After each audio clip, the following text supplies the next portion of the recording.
We previously reported that the benefit of myeloablative conditioning in AML patients undergoing an allotransplant was greatest for those with genomic evidence of residual disease in the blood prior to that conditioning.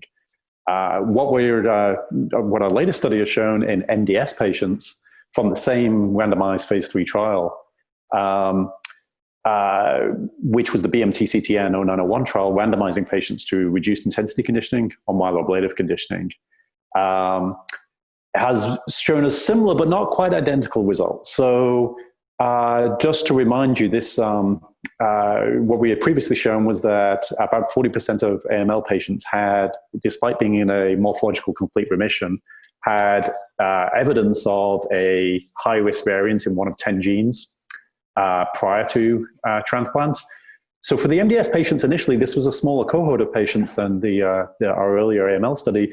We looked in about 48 patients from that trial, and found again about 40% of them had a variant in one of those 10 gene regions. MDS patients who tested positive had higher rate of relapse and decreased overall survival. Now, when you factor in conditioning intensity to that story, for those testing positive, the relapse rates were higher and relapse-free survival was much lower. So relapse rates 75%. Versus 17% in those who got reduced intensity conditioning versus those who got myeloablation.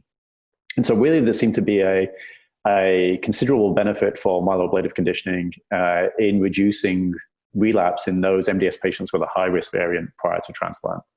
There's some caveats to this study. One is that the relapse rates were less a component of the total mortality rate for MDS patients. Transplant-related mortality is a big component in the MDS patients.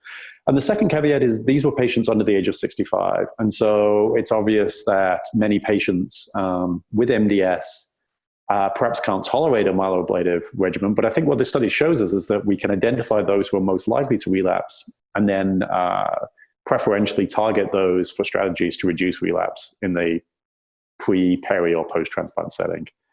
And so what we've done, I think, is identified a high-risk group for relapse, who, if they are receiving reduced intensity conditioning, and then those who can receive myeloablation, that may be a strategy. But in others who can't receive myeloablation, we've identified a group that would benefit from, for example, maintenance strategies.